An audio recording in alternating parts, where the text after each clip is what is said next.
Balita po tayo. Diyos ko po naman, ha? 3 patay sa isang bayan dyan sa Cebu. Inambus na naman dahil na naman sa politika. Jesus. Yung target nilang mayor hindi po namatay. Ang namatay yung kanyang asawa, ang asawa ni Mayora at 2 iba pa. Alamin po natin ang update hinggil sa balitang yan mula kay Chief Senior Superintendent Bernard Banac, ang bagong tagapagsalita ng Philippine National Police. Magandang umaga po, Colonel Banac, sir, and congratulations for being the new PNP spokesperson, sir. Magandang umaga at salamat sa pagbati. Erwin po ito, si Erwin, sir. Kay Erwin.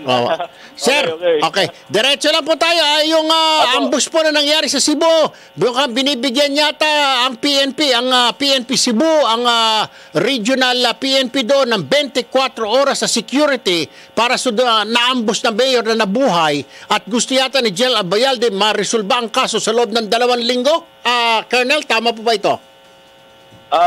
Ang ating pinuno ng Chief ng Philippine National Police, si Police Director General Oscar David Albayalde, ay nagbigay nga ng direktiba na ang kaso ng pananambang na ito sa Cebu ay kaagad ma-resolba sa lalong madaling panahon.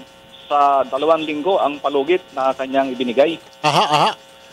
So, ibig sabihin, gusto ni General Abayalde malaman na kung sino mga sospek. Kagaya nung napakabilis din na naresolba yung kaso sa Daraga Albay. Ganon nga, Kay Erwin. At talagang gusto natin ma-resolba ito at ayaw nating tumagal. Dahil para mabigyan naman ng kaliwanagan at hustisya para sa mga naging biktima. Si mayor po ng nabuhay po pero siya po raw ang target talaga nito. Unfortunately, yung asawa niya ang napuruhan, sir, yung kanyang asawa na si Ricardo Reluya Jr. Pero si San Fernando Mayor Lacambini Reluya na nandoon din, hindi po napuruhan, pero 3 po ang patay sa kanilang kasama. At sinasabi po ni Mayora sa kanyang, nung in-interview ng mga investigador, ay sigurado siya ito ay hinggil sa politika, sir. Yun na ang kanyang pahayag, si Mayora. Ang suspect nila ay politika. Subalit tayo naman sa Philippine National Police ay hindi naman kaagad magdidepende sa spekulasyon, mga claims, Tayo titingnan natin ang lahat ng anggulo, pati tingnan natin the whole picture.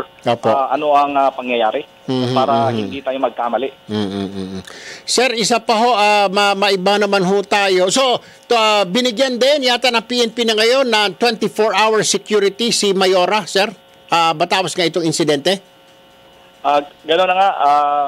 Standard naman ito sa atin na may ganitong malaking pangyayari at kailangan ng seguridad, especially na nagre-recover yung ating Mayora. Ito ikon lang naman, security precaution na hindi na masundan at lalo pa nga nating pinahigpitan pa ang mga checkpoint operations para sa lahat, hindi lamang para sa pangyayaring ito, but nationwide. Nagbigay ng direktiba ang ating Chief PNP, General Albayalde, na lalo pa nating palakasin ang ating checkpoint operations, implementation of the election laws, at napakahalaga niya ngayon.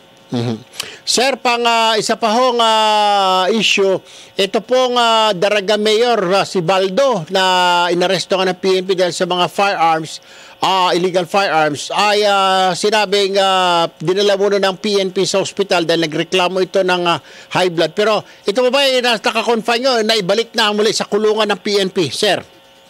Sa ngayon, patuloy pa na nagre-recover at pag-aaralan pa ito ng Philippine National Police kung ito ay ililipat kung sa madaling panahon sa facility ng PNP o mananatili muna sa pag-aalaga ng health officer sa ngayon.